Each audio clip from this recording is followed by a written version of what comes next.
প্রিয় দর্শক, স্বাগত জানাচ্ছি আগামীর বাংলাদেশ অনুষ্ঠানে। আশা করি আপনারা ভালো আছেন, সুস্থ আছেন।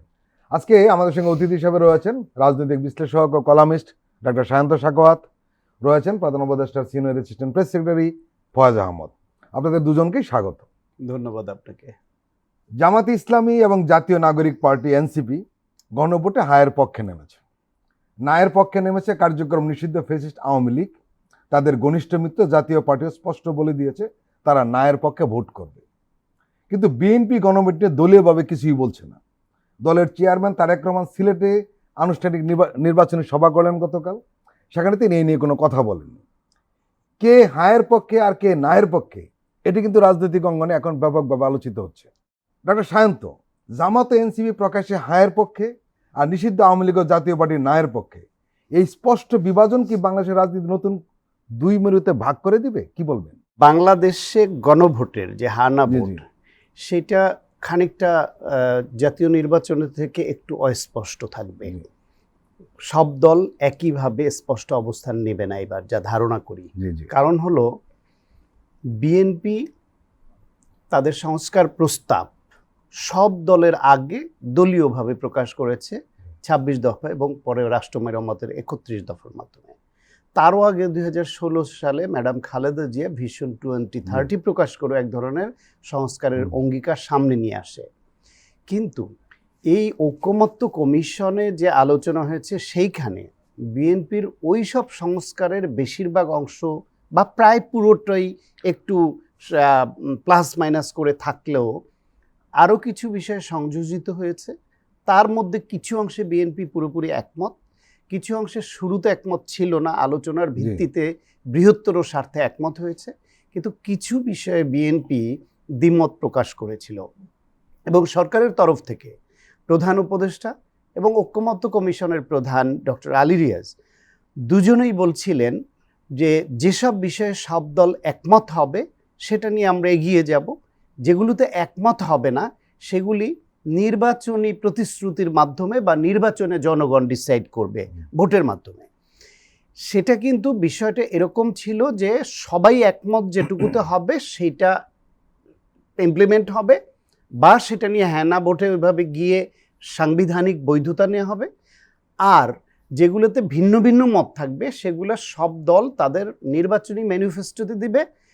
মানুষ ওইগুলোর নিরিখে ওই দলগুলোকে ভোট দেওয়ার ব্যাপারে সিদ্ধান্ত নিবে যে এই বিষয়টায় বিএনপি হ্যাঁ বলছে, জামাত না বলছে, এনসিপি হ্যাঁ বলছে, আবার এইটাই বিএনপি না বলছে, অন্য কেউ হ্যাঁ বলছে, তো কোন দলের দিকে তাদের মনে হয় যে এই সংস্কারটা দরকার, নিতে পারত। কিন্তু ফাইনালি সরকারের তরফ থেকে বিএনপির ওই নোট অফ ডিসেন্ট সবগুলা সহ গণভোটে অন্তর্ভুক্ত করে দেওয়া হলো। সেটা বিএনপির ইচ্ছার বিরুদ্ধে। বিএনপি কিন্তু স্পষ্ট করে বলেছে তারা এটা একমত। এমনকি বিএনপি প্রতারণার অভিযোগ এনেছিল সরকারের বিরুদ্ধে। কিন্তু দেশে গোলযোগ না হয়, যাতে কোনো কারণে নির্বাচন যাতে পিছিয়ে না যায় বা ভণ্ডুল না হয়, সেই জন্য বৃহত্তর স্বার্থে তারা ওইটা মেনে নিয়ে পরে স্বাক্ষর করে। ওই মেনে নিয়ে স্বাক্ষর করার অর্থ এই নয় যে ওইটার মধ্যে যা আছে সবগুলি তাকে তারা সায় দিয়ে দিল। এখন ধরেন এই যে পজিশনটা সরকার তৈরি করলো বা বিএনপিকে যেই পজিশনে আনতে বাধ্য করলো, সেইখানে বিএনপির দলগত অবস্থান, আমি দলের সিদ্ধান্ত জানি না, আমি যতটুকু বুঝি তাদের কার্যক্রম দেখে, তারা জাতীয় নির্বাচনে মূলত ধানের শীষের পক্ষে নির্বাচনটা চাইবে। আর হেনা ভোটের প্রশ্নে তাদের দলের তরফ থেকে আনুষ্ঠানিকভাবে হ্যাঁতে ভোট দেন বা নাতে ভোট দেন এই প্রচারণায় তারা যাবে না, এটা বলবে না। স্থানীয়ভাবে তাদের সমর্থকরা যে যেটা করতে চায় করবে, এইরকম পজিশনের দল আছে বলে আমার তাদের কার্যক্রম দেখে ধারণা হয়েছে। ডক্টর সায়ন্ত, রাজনীতি কিন্তু পারসেপশন একটা বড় জিনিস। যে লোকটা ভালো এমন একটা পারসেপশন তৈরি হলো সে খারাপ। আমাদের রাজনীতির সবচেয়ে পারসেপশনে ক্ষতিগ্রস্ত হয়েছেন তারেক রহমান। কোনো মিডিয়া এই পারসেপশন জাতির সামনে তৈরি করেছে এবং তার সম্পর্কে যত অভিযোগ ছিল আসলে তার কোনো কিছু ভিত্তি ছিল না। এই কারণে বলছি পারসেপশন খুব খারাপ জিনিস রাজনীতিতে, আবার ভালো জিনিস। এখন জাতীয় পার্টি আওয়ামী লীগ এরা নায়ের পক্ষে আজান দিয়ে নেমেছে, বিএনপি চুপচাপ রয়েছে। যখন হায়ের পক্ষে থাকে না তখন তাকে নায়ের পক্ষে ধরা হয়। গণভোট বা ভোটটা কিন্তু একটা ছেলে খেলা না যে আমি চুপচাপ থাকলাম, এটা অত্যন্ত গুরুত্বপূর্ণ, কিন্তু আপনি এই গুরুত্বপূর্ণ বিষয়টিকে কোনো পক্ষে কিছু নিবেন না, এটা কি করে সম্ভব? তাহলে কি সামনে রাজনীতির একটা ঝুঁকির ব্যাপার আমি রয়েছে? কি উত্তরটা দিব এখন? অবশ্যই অবশ্যই। এটা অবশ্যই গুরুত্বপূর্ণ বিষয়, জি, কিন্তু বেশি গুরুত্বপূর্ণ হচ্ছে জাতীয় নির্বাচনে প্রতীকের নির্বাচনে ভোট দেওয়ার মাধ্যমে জনপ্রতিনিধি নির্বাচনে জি। করে যারা ভবিষ্যৎ বাংলাদেশ চালাবে, এখন তারা কিসের নিরিখে চালাবে? সেখানে বিএনপি যদি মনে করে যে তারা ওই ৮০% যেটায় আনুমানিক তাদের সমর্থন ছিল, তারা ওইখানেই থাকবে, এর বাইরের অংশে তারা নাই। সুতরাং হ্যানা প্রচারণায় তারা দলগতভাবে আনুষ্ঠানিকভাবে যাবে না। আর যেটা আপনি বলছিলেন, আওয়ামী লীগ ন্যায়ের পক্ষে নেমে যাওয়া মানে তাহলে নির্বাচন জমে গেছে। জমে গেছে এই অর্থে আওয়ামী লীগের প্রার্থী কর্মীদের তারা ভোট দিতে যেতে বলছে, কেন্দ্রে ভোট দিতে যাবে, তারা ভোট দিচ্ছে এই নির্বাচনে। ভোট দিতে গেলে তারা হ্যাঁ না হয় নায়ে দিল, আর প্রতীকের ভোট একটা প্রতীকে তো দিবে তারা, খুব কমই হয়তো না দিয়ে ফেরত আসবে, ভোট কেন্দ্রে যদি যাই দিবে। তার মানে হচ্ছে এই নির্বাচনে আওয়ামী লীগের কর্মীরা ভোট দিতে যাবে কিনা যেই সংশয়টা আমাদের ছিল সেটা আওয়ামী লীগই কাটিয়ে দিল। প্লাস হচ্ছে আওয়ামী লীগ বা জাতীয় পার্টি তারা ন্যায়ের পক্ষে, জামায়াত ইসলাম এনসিপি তাদের জোট হ্যাঁর পক্ষে, বিএনপি ৮০% হ্যাঁর পক্ষে, কিন্তু তারা দলগতভাবে প্রচারণায় যাবে না, এটা তাদের অবস্থান। এই পালস বুঝে তাদের নেতা কর্মী সমর্থক দেশের লোকজন তারা যদি মনে করে যে হ্যাঁ ৮০% হ্যাঁর পক্ষে আমরা হ্যাঁতে দেই, অসুবিধা নাই, বিএনপি কাউকে বাধা দিবে না, কিন্তু কাউকে জোর করে বলবে না তোমরা হ্যাঁতে দাও, তা জোর করে বলবেও না তারা তোমরা নাতে দাও, দলগতভাবে দলীয় সিদ্ধান্তে এটা যাবে না। এখনো পর্যন্ত এই পজিশনটা আমি বুঝতেছি। সামনে যদি তারা অন্য কোনো নীতি নির্ধারণী পর্যায়ে চিন্তা করে, করতেও পারে। ফয়েজ আহমদ, গণভোটের প্রশ্নটিকে ঘিরে যেভাবে ভাষা ব্যবহৃত হচ্ছে, ফেসিবাদ বনাম পরিবর্তন, এর মধ্যে ভাষা অনেকে ব্যবহার করছে, এটি কি রাজনৈতিকভাবে অতিরঞ্জিত নাকি সময়ের বাস্তবতা? ফরিদ ভাই, গণভোট নিয়ে এই মুহূর্তে যা হচ্ছে জি, এটা আমার কাছে খুব প্রত্যাশিত ব্যাপার ছিল। পার্টিকুলারলি আমরা এখন থেকে 1 সপ্তাহ 2 সপ্তাহ আগেও যখন নির্বাচন সংক্রান্ত নানান রকম প্রস্তুতি এবং গণভোটের বিষয় আসতো, তখন আমরা বলতাম যে গণভোট নিয়ে এখনো মানুষ ওই অর্থে অ্যাওয়ার না, প্রচুর মানুষ বুঝতে পারছে না। সো আজকের আলোচনা যেই জায়গায় হচ্ছে, এটাকে আমি একটা এই গণভোট সংক্রান্ত আলোচনার একটা অ্যাডভান্স লেভেল মনে করি। তার মানে দেশের মানুষ এখন গণভোট সম্পর্কে মোটামুটি অ্যাওয়ার। রাজনৈতিক দলগুলির মধ্যে গণভোট নিয়ে পার্টিকুলারলি একটা পজিশন তৈরি হয়েছে। পজিশন তৈরি হওয়া এবং পজিশন না থাকা, এই দুটোকেই আমি গণতান্ত্রিক চর্চার পার্ট মনে করি। কোনো রাজনৈতিক দল যদি মনে করে যে গণভোটে তারা নায়ের পক্ষে থাকবে, আমি এটাকে ওয়েলকাম করি। এটা গণভোটের ব্যালটে তো না বলে একটা অপশন আছে। সো কেউ যদি দেখুন গণভোটে, আগামীর গণভোটে না বলে যারা পজিশন নেবে, তাদের একই সঙ্গে ওই দলের যে নির্বাচনী প্রতীক সেটাও মানুষ দ্বারা ইগনোরড হতে পারে, ব্যাপক সম্ভাবনা আছে। তো ইতিমধ্যে একটা রাজনৈতিক দল যারা নির্বাচনে অংশ নিচ্ছে এবং এট দ্য সেম টাইম তারা ফরমালি অ্যানাউন্স করেছে তারা না ভোটের পক্ষে, আমি বোধ করি একজন নাগরিক হিসেবে নির্বাচনের ফলাফলে তারা তাদের প্রতীকেও যে মানুষ না করে দিবে, এই রেজাল্ট তারা পাবে, একজন নাগরিক হিসেবে বলছি। বিকজ এই যে গণভোটের আজকের যেই অবস্থান, এই আজকের অবস্থান এমনি এমনি আসেনি। এই গণভোটের রঙিন ব্যালট রক্তের দাগে পাওয়া, এটা রক্তের সাগর মারিয়ে এসে একটা নির্বাচন হচ্ছে। সেই নির্বাচন একই সঙ্গে পরবর্তী সংসদ কিভাবে নির্বাচিত হবে, কারা নির্বাচিত হবেন সেটা যেমন নির্ধারণ করবে, ভবিষ্যতের বাংলাদেশ কিভাবে চলবে সেটা নির্ধারণ করবে। এই ভবিষ্যতের বাংলাদেশ নির্ধারণের জন্যই জুলাই আগস্টে অভ্যুত্থানকালে শত শত মানুষ প্রাণ দিয়েছে, হাজার হাজার মানুষের অঙ্গহানির ঘটনা ঘটেছে। সো সেই জায়গাটা বিবেচনা থেকে বাদ দিয়ে শুধুমাত্র আপনি যদি আগামীর রাজনীতির একটি ক্ষমতাকে কেন্দ্রবিন্দুতে রেখে আপনার রাজনৈতিক ভবিষ্যৎ চিন্তা করেন, তাহলে আমি মনে করি আপনি প্রকৃত রাজনৈতিক চিন্তা থেকে যোজন যোজন দূরে আছেন, যে পলিটিশিয়ানই হন না কেন। আনফর্চুনেটলি ধরুন খুব বেশি ব্যাখ্যা করার সুযোগ নাই, আবার বক্তব্যের মধ্য দিয়ে কারো চিন্তাকে আন্ডারমাইন করার সুযোগও নেই। তবুও আমি বলি, গণভোটের ব্যালটে যেই 4টি প্রশ্ন রয়েছে, 4টি প্রশ্নকে যারা ডিকোড করতে পারবে না, আবার নিজেকে উচ্চমাত্রার পলিটিশিয়ান মনে করবে, তাদের জন্য আবার করুণা হয়। এই বিবেচনায় করুণা হয়, বিকজ তাদের হাত দিয়ে, তাদের কাছ থেকেই আমরা ভবিষ্যতের আইন রচিত হতে দেখব।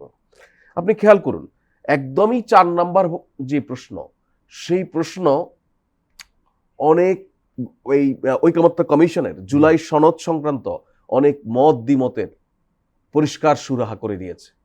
এটাকে যদি রিড করতে আমরা ব্যর্থ হই, তাহলে এটা জাতির জন্য বড় বিপজ্জনক জিনিস। সুতরাং গণভোটের পক্ষে কেন আমাকে অবস্থান নিতে হবে, সেই জায়গাটা পরিষ্কার। গণভোটের পক্ষে অবস্থান নিতে হবে আমরা যদি একবারও মনে করতে পারি যে রিয়া গোপ নামে 6 বছরের একটি শিশু, যে পৃথিবীর ভালো মন্দ এখনো কিছু বুঝতে শিখিনি, তাকে হেলিকপ্টার থেকে গুলি করা হয়েছে এবং তার গুলি লেগে ওয়ালে লেগেছে, গুলি বের হয়ে রাইট। সো এই রিয়া গোপকে যদি আমরা ভুলে না যাই, আমরা যদি আনাস নামের ছেলেটিকে ভুলে না যাই, তাহলে গণভোটে হায়ের পক্ষে থাকার জরুরত আছে। আর আমরা যদি মনে করি এর যত যত অর্জন, সব অর্জন আমাদের তৈরি করা, আমরা এখনো যারা বেঁচে আছি সবই আমাদের অর্জন, আর ভবিষ্যতে যা যা হবে সব আমাদের জন্যই হতে হবে, তাহলে গণভোট নিয়ে আমাদের কোনো অবস্থান না থাকাটাও কোনো সমস্যা না থাকতেই পারে। এই গণভোট কি কেবল সাংবিধানিক প্রশ্ন, নাকি এটি জুলাই বিপ্লবের জন আকাঙ্ক্ষা ও বৈধতার গণপরীক্ষা? কি বলবেন? না, এটা জুলাই অভ্যুত্থানের বৈধতার বা এই সরকারের বৈধতার বা কারো কিছু বৈধতার কোনো পরীক্ষা না। পরিষ্কার না, এখানে অভ্যুত্থানের বৈধতার কোনো পরীক্ষা লাগে না। রাইট। অভ্যুত্থান অন্যকে পরীক্ষা ফেলে, যে হেরে যায় সে পালিয়ে যায়। অভ্যুত্থানের রেজাল্ট ওখানেই এন্ড। অভ্যুত্থানকে আর কেউ বৈধতা দিতে পারে না। অভ্যুত্থানের পরে এমন কোনো শক্তি তৈরি হয় না যে অভ্যুত্থানকে বৈধ কি অবৈধ বলবে, তাহলে সেটা অভ্যুত্থান হয় না। অভ্যুত্থান, আপনি ধরুন আজকে আওয়ামী লীগের ভোট নিয়ে কথা বলেন, আওয়ামী লীগ যদি এত পপুলার পার্টি এখানে থাকতো, আওয়ামী লীগকে তো পালাতে হতো না, তাকে সুরক্ষা দেওয়ার জন্য তো একটা লেয়ার থাকতো, সেটা কোথায় ছিল? ছিল না কেউ। সুতরাং আপনি আওয়ামী লীগ নিয়ে যেই অপ্রয়োজনীয় কথাবার্তা বলেন এই জায়গায়, সেগুলি কোনো কথাই না। সোসাইটিতে নানানভাবে আওয়ামী লীগের ভোটের কি হবে এগুলিকে রেলিভেন্ট করার চেষ্টা হয়। অভ্যুত্থান ইটসেলফ এটা প্রমাণ করে দিয়েছে আওয়ামী লীগের অবস্থানটা এই সোসাইটিতে কোথায়, সেটা পলায়ন পর। এবং আওয়ামী লীগের কিছু নিরীহ কর্মী প্রতারিত হয়েছে, তারা নানান সময় এটাকে নানানভাবে এক্সপোজ করেছে। সুতরাং অভ্যুত্থানের বৈধতা অবৈধতার প্রশ্ন নয়, বরঞ্চ অভ্যুত্থানের মধ্য দিয়ে পাওয়া যে নতুন বাংলাদেশ, সেখানে অভ্যুত্থানের কাছ থেকে কিছু আমরা প্রত্যাশা পেয়েছি। দেয়ালের কিছু লিখন ছিল, দেয়ালে সংস্কারের দাবি ছিল, বাংলাদেশ কিভাবে চলবে সেই তাগিদ ছিল, বাংলাদেশ যেভাবে চলবে বলে এই দেশের অভ্যুত্থানকামী শক্তি চেয়েছে, সেইভাবে চলার ক্ষেত্রে আপনার হয়তো 90% মিলে যাবে, 10% মিলবে না। আর এই 10% মিলবে না বলে আপনি শতভাগ পাওয়ার প্রত্যাশায় রিজিড হয়ে বসে থাকবেন, এটা আপনি অভ্যুত্থানের সঙ্গে বেইমানি, এটা করা উচিত না। যে শহীদ হয়েছে, যে রক্ত দিয়ে আপনি অভ্যুত্থানের সময় জেল খেটেছেন, আপনার স্যাক্রিফাইসের সঙ্গে আমার স্যাক্রিফাইস মিলবে না। যদি থেকে থাকে, আমার হয়তো কিছুই নাই, কিন্তু আপনার সঙ্গে আমার মিলবে না, বিকজ আপনার ডিরেক্ট কন্ট্রিবিউশন আছে। কিন্তু আপনারটার সঙ্গেও যে আনাসের সঙ্গে মিলবে না, যে মারা গেছে, যে শহীদ হয়েছে। সুতরাং আমি বলছি এই আনাসের দিকে তাকিয়ে তো আমি 10 ভাগ ছেড়ে দিতে পারি। ডক্টর সায়ন্তন, আপনার দৃষ্টিতে এই গণভোটে হা মানে কি আর না মানে কি? আমার দৃষ্টিতে হা মানি হচ্ছে যে ক্লোজগুলি এখানে যে যে বিষয় অন্তর্ভুক্ত হয়েছে, এই বিষয়গুলোতে রাষ্ট্রের জনগণের একটা অনুমোদন নেওয়া, যাতে ভবিষ্যৎ রাষ্ট্র পরিচালনা যারা করবে তারা এই বিধানগুলি মানতে বাধ্য হয়। কিন্তু আর না হচ্ছে, যদি না আসে তাহলে এই বিধানগুলো যারা রাষ্ট্র পরিচালনা আসবে তারা মানতে বাধ্য নয়। তারা জনগণের ম্যান্ডেট নিয়ে, যেহেতু জনগণকে নির্বাচনী প্রতিশ্রুতি দিচ্ছে, তাদের দেশ চালাতে হবে, দেশ এবং রাষ্ট্র এবং জনগণের কল্যাণে তারা যেটা মনে করবে আইনসম্মত, জাতীয় সংসদে এক্সিস্টিং আইন চেঞ্জ করা, নতুন আইন করা, সব জাতীয় সংসদে করে সেই অনুসারে রাষ্ট্র পরিচালনা করবে। এখন এক্সিস্টিং আইন, তার ভিত্তিতে জাতীয় সংসদে নির্বাচিত প্রতিনিধিরা রাষ্ট্র তার জনগণের কথা চিন্তা করে এর কোনো পরিবর্তন প্রয়োজন মনে করলে সেটা করে সেই অনুসারে রাষ্ট্র পরিচালনা করবে, এইটা একটা। আর আরেকদিকে হচ্ছে আপনি যে একটা সেট গাইডবুক দিয়ে দিচ্ছেন, এই গাইডবুক হুবহু আপনাকে ফলো করতে হবে সেটা। সেই ক্ষেত্রে বিএনপি মনে করে এর মধ্যে কিছু কিছু জায়গায় রাষ্ট্র পরিচালনায় গুরুতর সংকট তৈরি হবে মনে করে তারা কিছু জায়গায় দ্বিমত প্রকাশ করেছে, এর পক্ষে তারা না। তারপরও প্যাকেজ হিসেবে তারা যেহেতু মেজরিটি, আবারও বলছি 80-90 অংশ এর পক্ষে, সেই জন্য নায়ের পক্ষে যাওয়ার সুযোগ তাদের নাই। ফয়েজ আহমদ, সায়ন্ত ভাই যেটা বলেছে আমি ওনার সঙ্গে প্রথমত একমত একটা পার্টিকুলার জায়গায়, যে অল অফ এ সাডেন আমরা দেখলাম যে বিএনপিকে সংস্কার বিরোধী বলে একটা কোরাস তৈরি করা হয়েছে। বাট আনফর্চুনেটলি বলার সময় ভাই যেভাবে বলেছেন তাতে মনে হয় এটা সরকার তৈরি করেছে। আমি একটা কমিউনিকেশনের স্টুডেন্ট। বিএনপি বৃহৎ এক রাজনৈতিক দল, বিএনপিতে যোগ্য মেধাবী মানুষের প্রচুর মানুষ আছে, অভাব নেই, কিন্তু কখনো কখনো ওনাদের কিছু কার্যক্রমে মনে হয় যোগ্য মেধাবী মানুষেরা বুঝি কাজ করার সুযোগ খানিকটা কম পান। এজন্য কিছু কিছু লোক এমন কাজ করে বসেন যেটা পার্টির জন্য একটা বড় ধরনের বিপর্যয় ঘটায়। বিএনপি একটা সিরিয়াস কমিউনিকেশন ডিজাস্টারের মধ্যে দিয়ে গেছে, সিরিয়াস ব্লান্ডারের মধ্যে দিয়ে গেছে একটা পার্টিকুলার ইস্যুতে উইদাউট এনি এক্সপ্লেনেশন। বিএনপি হঠাৎ করে একদিন রাতে, বিএনপি বলতে দলের বেশ কিছু সিনিয়র নেতৃবৃন্দ, তার অঙ্গ সংগঠনের নেতৃবৃন্দ, বিএনপি মনা মানুষ, এরা সোশ্যাল মিডিয়ায় পোস্ট করা শুরু করলো। না, দেখুন আমি কমিউনিকেশনের স্টুডেন্ট হিসেবে বলছি, খুব টেকনিক্যাল জায়গা বলছি, আপনি বিপর্যয় যেটা ঘটেছে, আমি যখন এটা রাতের 12টার পরে শুরু হলো তখন আমি বলছিলাম এটা একটা বিপদের মধ্যে ফেলবে দলটাকে। কেন এটা করতেছে? সকাল হতে না হতে দেখা যাবে ক্যাম্পেইন পাল্টা শুরু হয়ে যাবে, বিএনপি সংস্কারের বিরুদ্ধে না অবস্থান নিয়েছে, আরেক দল দাঁড়িয়ে কিছুক্ষণের মধ্যে তাই হয়েছে, এবং পরের দিন বিকেল বেলা বিএনপিকে সেটা এক্সপ্লেইন করতে হলো এই না আর মানে কি। তার মানে কি আপনি ওই যে একটা সুযোগ তৈরি করে দিলেন, এটা কেন দিলেন? ইভেন আমি এখন বলি, এখন যেহেতু ওইটা আপনি ওভারকাম করে গেছেন, ওই চ্যাপ্টার চলে গেছে, ওই যে ডিজাইন করেছিলেন না, সেটা কিসের উপরে করেছিলেন? বাংলাদেশের জাতীয় পতাকার উপরে ডিজাইন করেছিলেন। কাকে না বলছেন আপনি? জাতীয় পতাকা। এভাবে যদি আপনাকে পাল্টা ক্যাম্পেইনের মধ্যে ফেলে দিত কি করবেন? সুতরাং একটা ক্যাম্পেইন শুরু করার আগে 20 বার চিন্তা করতে হয়।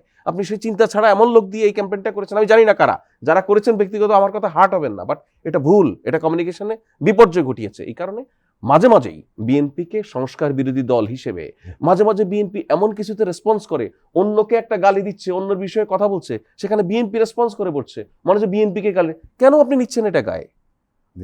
আপনারও তো পজিশন যখন অভিন্ন, আপনি তার সঙ্গে একই কথা বলেন না, আপনি কেন সেটাকে কাউন্টার দেওয়ার জন্য দিতেই হবে এরকম একটা পজিশনে যান? এটা করে বিএনপি নিজের ক্ষতি করে।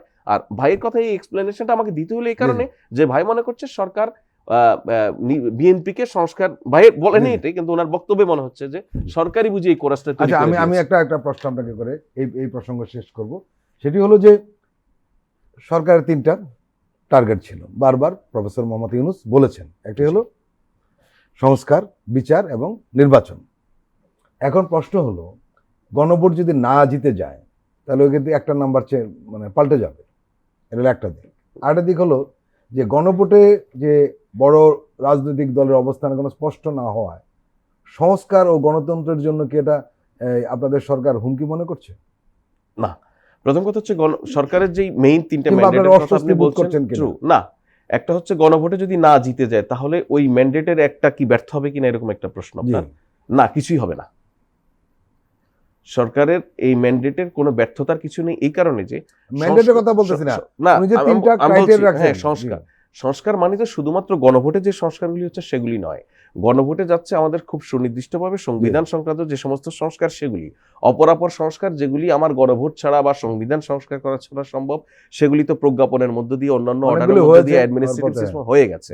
ভাই যেগুলি ইস্যু তুলেছেন সেগুলি তো অনেকগুলি হয়েছে, আবার এটাও সত্য যে অনেকগুলি ইস্যু এনেছেন যেগুলি তার কিছুই হয় নাই। রিয়েলিটি আছে, সময় আছে, অনেক কিছু আছে। যাই হোক, সো এটার মধ্যে দিয়ে আর বড় দলের অস্পষ্ট অবস্থান বা বড় দলের কেউ কেউ বলছে যে নায়ের পক্ষে সরাসরি অবস্থান, এতে সরকারের জন্য কিছুটা মুশকিল মনে হয় কিনা, আমি মনে করি না। আবার একই সঙ্গে কেউ না বললে যেমন সরকারের কিছু যায় আসে না, কেউ বলছে বলে সেটার সঙ্গে সরকারকে অ্যালাইন করে ফেলা, এটা আরেক ধরনের বিপদ। এখানে বোধহয় আপনাদের একটা দুর্বলতা রয়েছে। কিরকম? আসলে আলটিমেটলি এরকম যখন কোন সরকার গঠিত হয় সে নিরপেক্ষ থাকার প্রশ্নই আসে না। না, নিরপেক্ষের কথা আমি বলছি না, চূড়ান্ত পক্ষপাতিত্ব করবে। আমার তো শব্দ সেটা না, না, গণভোটের পক্ষে সরকারের পজিশন ভেরি ক্লিয়ার। আমরা গণভোটের পক্ষে, আমাদের কোনো নিরপেক্ষতা নেই এখানে। গণভোট আমাদের এজেন্ডা, গণভোট আমাদের সংস্কারের প্রস্তাবগুলি আমাদের, আমরা চাই এটা হোক, আমরা চাই বলে আমাদের চাওয়াটাই যে চূড়ান্ত চাওয়া এটা তো আমরা বলতে পারি না, আমরা চাপিয়ে দিতে পারি না। মানুষ যদি মনে করে যে হ্যাঁ এটা আমাদের চাওয়ার সঙ্গে ম্যাচ করে, দেন মানুষ ভোট দিবে, মানুষ না দিলে তো নেই। প্রিয় দর্শক, আমরা এখন একটি বিরতি নিচ্ছি, আপনারা আমাদের সঙ্গেই থাকুন।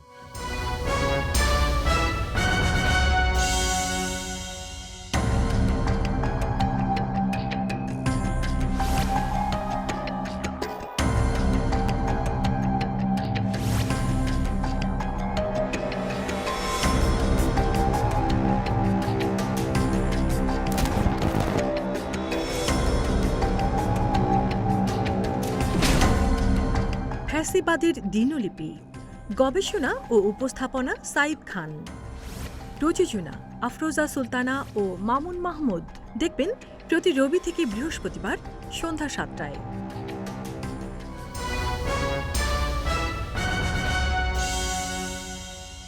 আবারও স্বাগত আগামীর বাংলাদেশ অনুষ্ঠানে। আজকে আমাদের সঙ্গে আলোচনায় রয়েছেন ডক্টর সায়ন্ত শাখাওয়াত, রাজনীতি বিশ্লেষক ও কলামিস্ট, রয়েছেন ফয়েজ আহমদ, প্রধান উপদেষ্টার সিনিয়র অ্যাসিস্ট্যান্ট প্রেস সেক্রেটারি। আমরা একটা অন্য প্রসঙ্গে যাই, সেটা হলো যে উৎসাহ উদ্দীপনার মধ্য দিয়ে আসলে ভোটের প্রচার শুরু হয়েছে। মানে উৎসব শুরু হয়ে গেছে। একদম উৎসব উদ্দীপনা সব যোগ হয়েছে সারা দেশেই, এবং ঢাকাতে আর প্রার্থীদের রাজনীতিবিদ আর খুঁজে পাওয়া যাচ্ছে না। এর মানে সবাই নির্বাচনে নেমে গিয়েছে, এটা হলো মূল কথা। এবং আমরা দেখলাম যে বিএনপি, তারপরে জামাত ইসলামী এবং এনসিপি প্রধানরা জনসভায় বক্তব্য রেখেছেন।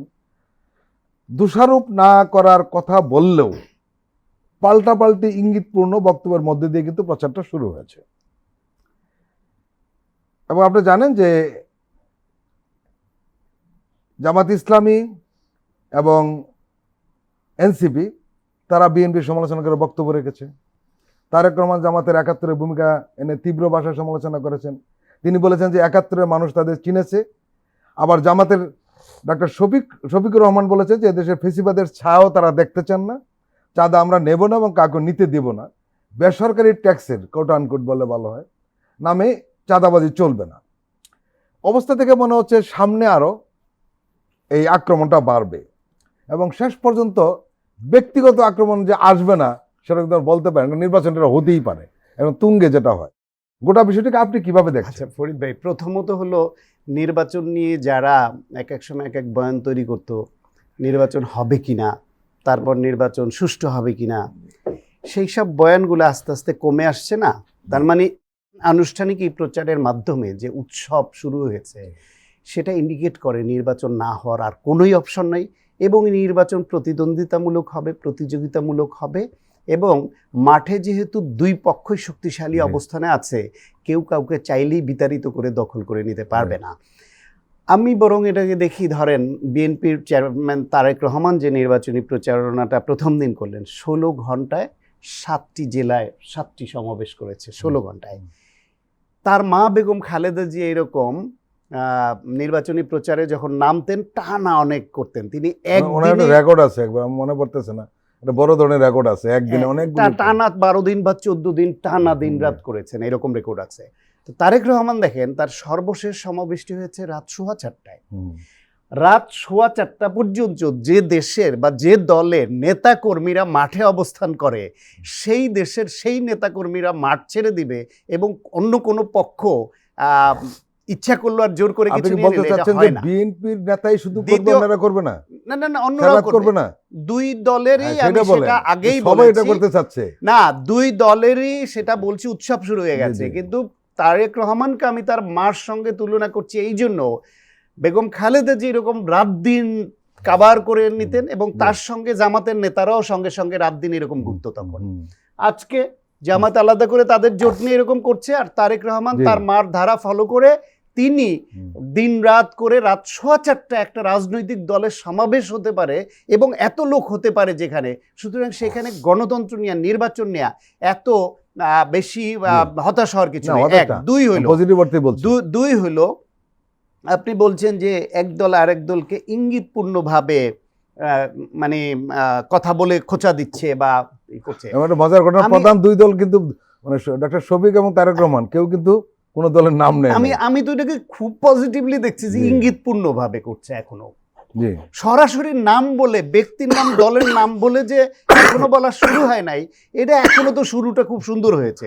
পৃথিবীর কোন দেশের কোন নির্বাচনটা আপনি দেখবেন তো, যেখানে নির্বাচন হয় যারা এইভাবে প্রতিপক্ষকে আক্রমণ করে না, প্রত্যেকে খুঁজবে অপরের দুর্বলতা। অবশ্যই জামায়াতের দৃষ্টিতে বিএনপির এ যাবৎকালের যত ধরনের দুর্বলতা আছে কোনো না কোনো ফর্মে জামাত খুঁজে বের করবে এবং বলবে। এবং বিএনপির দৃষ্টিতে বা তাদের অ্যালাই যারা, তাদের দৃষ্টিতে জামায়াত এবং তাদের সঙ্গীদের যত রকম দুর্বলতা আছে সব আসবে। এই দুর্বলতাগুলো দুই দল, দুই পক্ষ মানুষের কাছে উপস্থাপন করবে। মানুষ দুই দিকেরটা শুনে ডিসাইড করবে যে কারটা সত্য, কারটা মিথ্যা বা কতটুকু গ্রহণযোগ্য। আপনি ওইখানে তো রাজনীতির মাঠের কথা বলেছেন। আপনি বলেন তো, এই যেরকম টক শোতে আমরা যখন কথা বলি, আমরা দলের সব সদস্য না হইলেও আমরা আমাদের কথা শুনলে মানুষ বুঝে না যে আমি কোন দলের পক্ষের। ওনার কথা শুনলে বুঝবে না ওনার টোনে উনি কি বলতে চান, আপনি কি বলতে চান।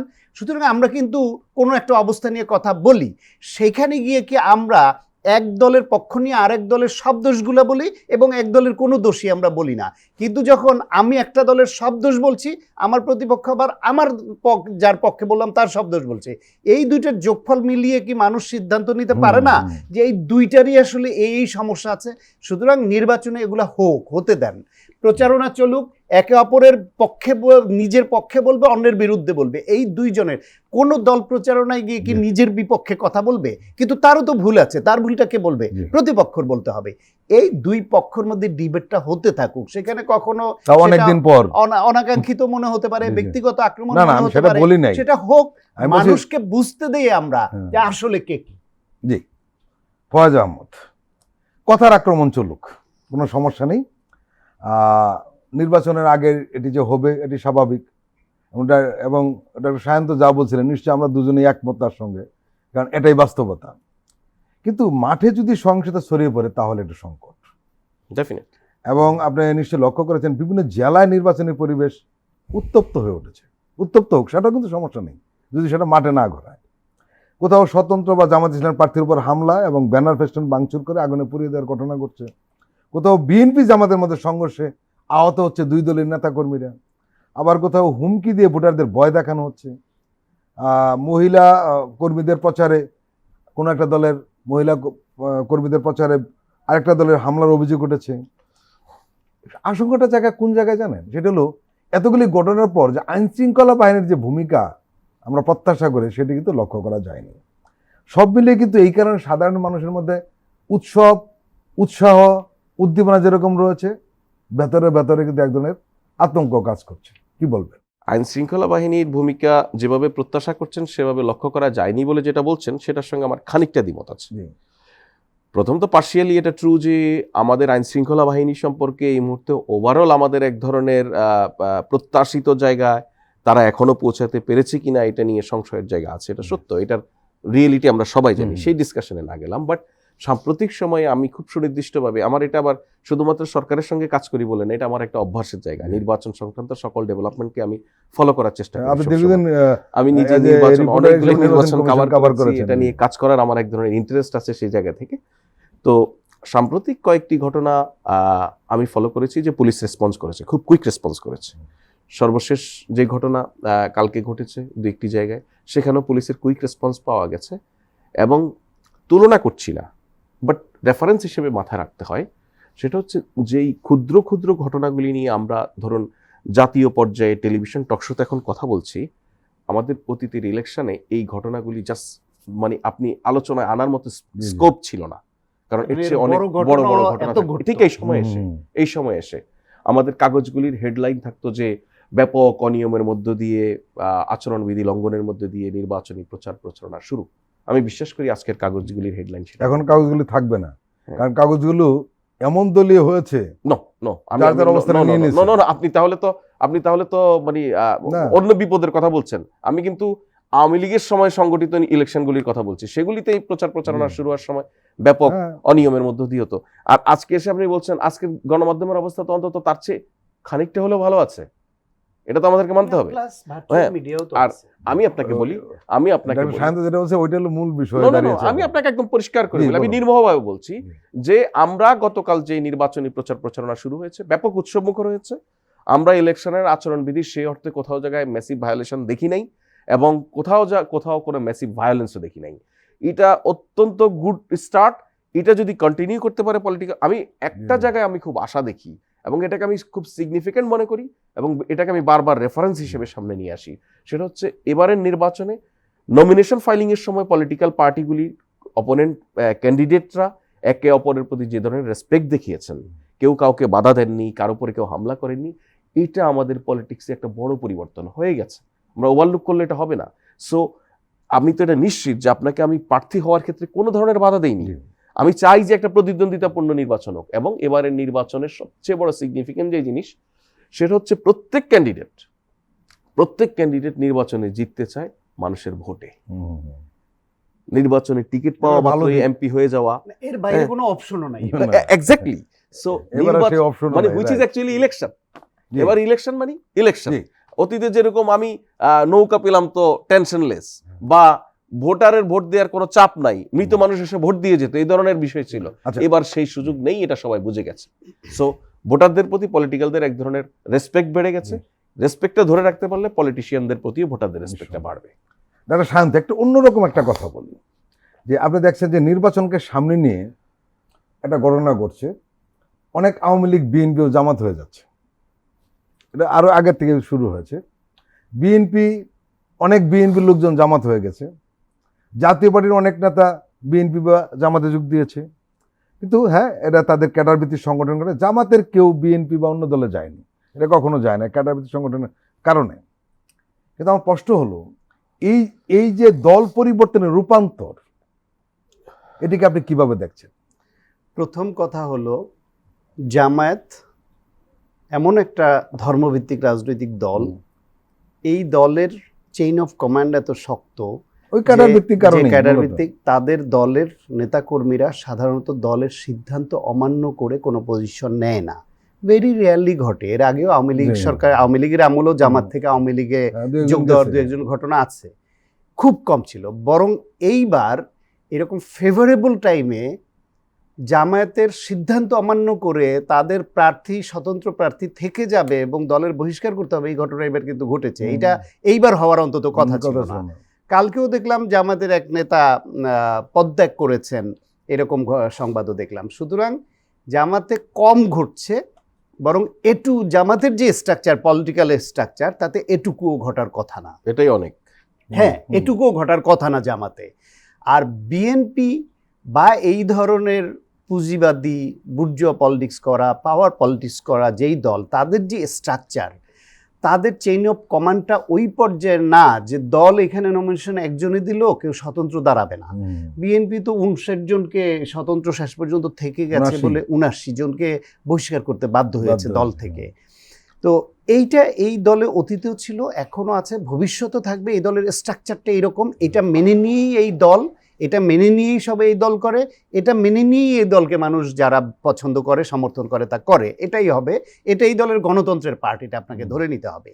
আর অন্যান্য দল থেকে আশা যেটা, সেই আশাটা জামায়াতে, আওয়ামী লীগ থেকে, জাতীয় পার্টি থেকে আসছে। জামায়াতে একটা পলিটিক্যাল পার্টি, তারা সিদ্ধান্ত নিবে যে তাকে নেওয়ার মতো কিনা, তাদের দৃষ্টিতে তাদের দল কতটা এম্পাওয়ার্ড হবে, তাতে বদনাম কতটা যোগ হবে, তো plus minus risk and benefit ratio তো খুব গুরুত্বপূর্ণ।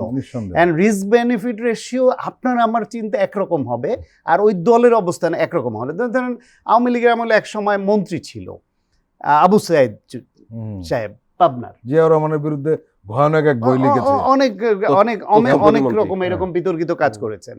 আওয়ামী লীগকে এমনভাবে সার্ভ করেছেন, তারপরেও শেখ হাসিনা তাকে একসময় অন করে নাই। আবার আওয়ামী লীগ দ্বারাই সে সাফারার হয়েছে, অনেকদিন ধরে রাজনীতি থেকে প্রায় নির্বাসিত। মাঝখানে দেখেছি আমি বিএনপির কিছু প্রোগ্রামে, এই যে রাষ্ট্র মেরামত এইটা ওইটাই, তিনি কিন্তু ওই সব হোটেলের যে আয়োজন হতো তিনি আসতেন। তার মানে আওয়ামী লীগের সঙ্গে তার বিচ্ছিন্নতা অনেকদিন ধরে হয়ে গেছে। এখন তিনি বিএনপিতে আনুষ্ঠানিকভাবে যোগ দিলেন, সম্ভবত গণফোরাম ঘুরে এসেছে। হ্যাঁ, কারো কাছে এটা এখন ওই যে জিয়াউর রহমানের বিরুদ্ধে ওই কথা লিখেছিলেন, সেটা সামনে আসবে, বই আছে সামনে আসবে। এইটা তো ভাই বাংলাদেশের রাজনীতিতে সাংঘাতিকভাবে, মেজর আক্তার জামাতকে নিয়ে যেই ভাষায় গালি দিয়েছে, আমার মনে হয় বিএনপির কোনো নেতারা আর ওই ভাষায় গালি পাবে না। সেই মেজর আক্তারকে কি জামাতের দলে নিতে কোনো সমস্যা হয়েছে? সুতরাং রাজনীতি অন্য সায়েন্স, এটা আমরা যে সায়েন্স সাধারণরা চিন্তা করি এটা মিলবে না, কারণ দল তার স্বার্থ দেখে এবং রিস্ক বেনিফিট রেশিও চিন্তা করে মনে করে নেওয়া দলের জন্য লাভবান হবে কিনা, সেই বিবেচনায় আওয়ামী লীগের অনেকে জামাতে গেছে, অনেক বিএনপিতে আসছে, কেউ জাতীয় পার্টির সঙ্গে যাবে, আবার জাতীয় পার্টি এদিকে আসবে। এটা রাজনীতির সাধারণ প্রক্রিয়ার একটা অংশ। একটা পতিত একটা দল, নেতৃত্ব শূন্য, তারা চলে গেছে, তাদের এইখানে স্থানীয়ভাবে যাদের আছে, তারা মনের মধ্যে কারো এরকম হবে, মনের মধ্যে আওয়ামী লীগই লালন করবে, কিন্তু তার টেকনিক্যাল কারণে, কৌশলগত কারণে সে এখানে কিন্তু আসবে। ফয়েজ আহমদ, আপনাকে আমি যে প্রশ্নটা করতে চাচ্ছিলাম তার ইঙ্গিতটা ডক্টর সায়ন্ত দিয়ে দিয়েছে, সেটা হলো কৌশলগত কারণে, মনের ভেতরে আওয়ামী লীগ, কৌশলগত কারণে। এইটা কিন্তু একটা সংকট দেখা দিয়েছে। বিএনপি বা জামাতের মধ্যে থেকে এই আওয়ামী লীগ কর্মীরা নাশকতামূলক কাজ করতে পারে এমন আশঙ্কার কথা অনেকে বলছেন। কয়েকটি জায়গায় লক্ষ্য করা গেছে যে এইসব লোকেরা যে কোনো সহিংস ঘটনায় সবার আগে ঝাঁপিয়ে পড়ে। এবং আমি একটা দেখলাম যে বিএনপির যুব দলের একটি প্রোগ্রামে একটা লোক এই ধরনের সহিংসতায় জড়িয়েছিল। শেষ পর্যন্ত জানা গেল এই লোকটি আসলে বিএনপির না, সে আওয়ামী লীগের লোক। এই সংকটটা কিন্তু এক ধরনের আতঙ্ক তৈরি করেছে যে তারা এই দুই দলের ভেতরে থেকে তারা এই ধরনের কাজ করে কিনা। কারণ আমরা দেখেছি কিছু কিছু স্লোগান ভুলবশত তারা দিয়ে ফেলে, জয় বাংলা বলে ফেলে যে এখন কার সরকার দরকার, শেখ হাসিনা সরকার দরকার। প্রোগ্রাম হচ্ছে বিএনপির। এর মানে এরা ভেতরে লালন করছে, একটা কৌশল না নিচ্ছে। এটা এবং এটা কিন্তু এদের মূল টার্গেট কিন্তু দুটো। একটা হলো মানুষের মধ্যে আতঙ্ক ছড়িয়ে দেওয়া এবং এই নির্বাচনকে কিভাবে ক্ষতিগ্রস্ত করা যায় সেই চেষ্টা করা। কি বলবেন? এটা দুটো দিক আছে ফরিদ ভাই। ওই যে মাঝে মাঝে স্লোগান দিয়ে ফেলা, যেটা শেখ হাসিনার নাম বলে ফেলা, জি, এইটা শুরুর দিকে একরকম মনে হতো, এখন আমার কাছে মনে হয় এটা আসলে দীর্ঘদিনের অভ্যাসের কারণে। অভ্যাস। গালি দিতে গিয়েও বিএনপির অনেক সিনিয়র নেতারা সারাদিন শেখ হাসিনাকে গালি দিতে দিতে এখন দেখা যায় নিজের দলের নেত্রীর নাম বলতে গিয়ে ভুল করে বলে, এটা অভ্যাসের কারণে। বিএনপির এটা একটা মানে বড় মিটিং এ হ্যাঁ, একজন কেন্দ্রীয় নেতা একজন কেন্দ্রীয় মানে উল্টা-পাল্টা স্ট্যান্ডিং বলছে। কমিটির মেম্বার একজন বলে ফেলেছে। এটা অনেক সময় আর এটা অনেক দিনের আচ্ছা, এটা গেল। ঘটনা, তো 15 বছর আর হ্যাঁ, ঠিকমতো বলতে পারে কেউ। এটা একটা বিষয়, জি। এটা গেল একটা। আরেকটা হচ্ছে এই সমস্ত আলোচনা করলে ছবি সংক্রান্ত কিছু জি, জি। আলোচনা আসে, যে অমুক আওয়ামী লীগের নেতার সঙ্গে ছবি থাকা, এগুলিও কোনো সমস্যা ওটাও না, না। আমি বলছি যে কিন্তু এখন যে আপনি ঘটনাগুলি- যেটা বললেন জি, এইটার বিষয়ে সরকারের বা আমাদের আইন শৃঙ্খলা বাহিনীর সুস্পষ্ট কিছু পরামর্শ অলরেডি পলিটিক্যাল পার্টি এবং নির্বাচনে যারা প্রতিদ্বন্দ্বিতা করছেন আচ্ছা, আচ্ছা। তাদেরকে প্রোভাইড করা হয়েছে।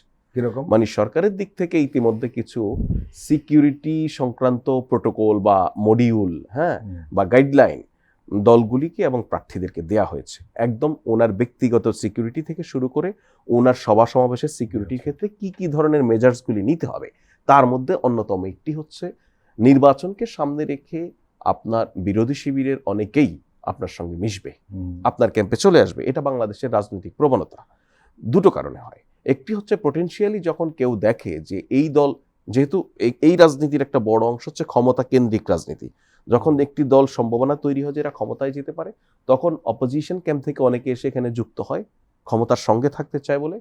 আবার এবার যে বাস্তবতা যুক্ত হয়েছে সেখানে হচ্ছে একটা বড় রাজনৈতিক দল মানুষ দ্বারা বিতাড়িত হয়ে গণ অভ্যুত্থানের মুখে তার কিছু নিরীহ কর্মীও কিন্তু এখানে আছে, যারা পলিটিক্যালি কোনো না কোনো এক জায়গায় তারা থাকতে চায়, রাজনীতির সঙ্গে থাকতে চায়। এই সুযুক্ত রিকনসিলিয়েশনটা যদি সম্ভব হতো, আওয়ামী লীগ দিক থেকে যদি সহযোগিতা পাওয়া যেত, তাহলে তো হলে একটা ধরনের প্রক্রিয়ার মধ্যে যেত। এখন একই আপনি একই মানুষ, আপনাকে আমার দুইভাবে চিন্তা করতে হচ্ছে। আপনি ভালো হওয়ার নিয়তেই আসলে ভালো ক্যাম্পে আসতেছেন, নাকি নাশকতার নিয়তে আসতেছেন। সুতরাং যে বা যারাই বিরোধী ক্যাম্প থেকে নতুন করে এই রাজনৈতিক ব্যবস্থার মধ্যে ঢোকার চেষ্টা করবেন, তাদের বিষয়ে কিছু বাড়তি সতর্কতা সব ক্যান্ডিডেটকে রাখতে হবে, সব পার্টিকে রাখতে হবে। এবং আপনি তাকে দিয়ে ঠিক কতটুকু আপনার পলিটিক্যাল অ্যাক্টিভিটিস এঙ্গেজ করবেন সেটা আপনাকে বিবেচনা করতে হবে। ধরুন আপনি আওয়ামী শিবির থেকে একজন মানুষ আসলো বিএনপির রাজনীতি করার জন্য, জামাতের রাজনীতি করার জন্য। এখন তার পোটেনশিয়াল দেখে, তার লিডারশিপ কোয়ালিটি দেখে আমরা হুট করে তাকে বললেন তুমি মিছিলের নেতৃত্ব দাও, তুমি, এই কাজটা করা যাবে না। সুতরাং এই সতর্কতাগুলি পার্টিগুলি অবলম্বন করবে। কিন্তু মুশকিল হচ্ছে ভোটে জেতা পলিটিশিয়ানদের জন্য বা প্রার্থীদের জন্য যে কোনো পর্যায়ের, শুধুমাত্র জাতীয় নির্বাচন বলে কথা নয়, পেশাজীবী সংগঠনের যখন ভোটাভুটি হয়, ভোটে জেতার জন্য মানুষ অনেক কিছু করে। সো এই অনেক কিছু করতে গিয়ে যেন ভুল কিছু করে না ফেলে, নিজের বা নিজের দলের কারো নেতাকর্মীদের জন্য বা দেশের সার্বিক নিরাপত্তার জন্য ঝুঁকি তৈরি করে না ফেলেন, সে বিষয়ে সবাইকে একটু সতর্ক থাকতে হবে। ফয়েজ আহমদ এবং ডক্টর সায়ন্ত সাখাওয়াত, আপনারা দুজনেই আমাদের দীর্ঘ সময় দিলেন, আপনাদেরকে আন্তরিক ধন্যবাদ। ধন্যবাদ আপনাকে। প্রিয় দর্শক, আজকের অনুষ্ঠান আমরা এখানে শেষ করছি। আপনারা ভালো থাকবেন, সুস্থ থাকবেন।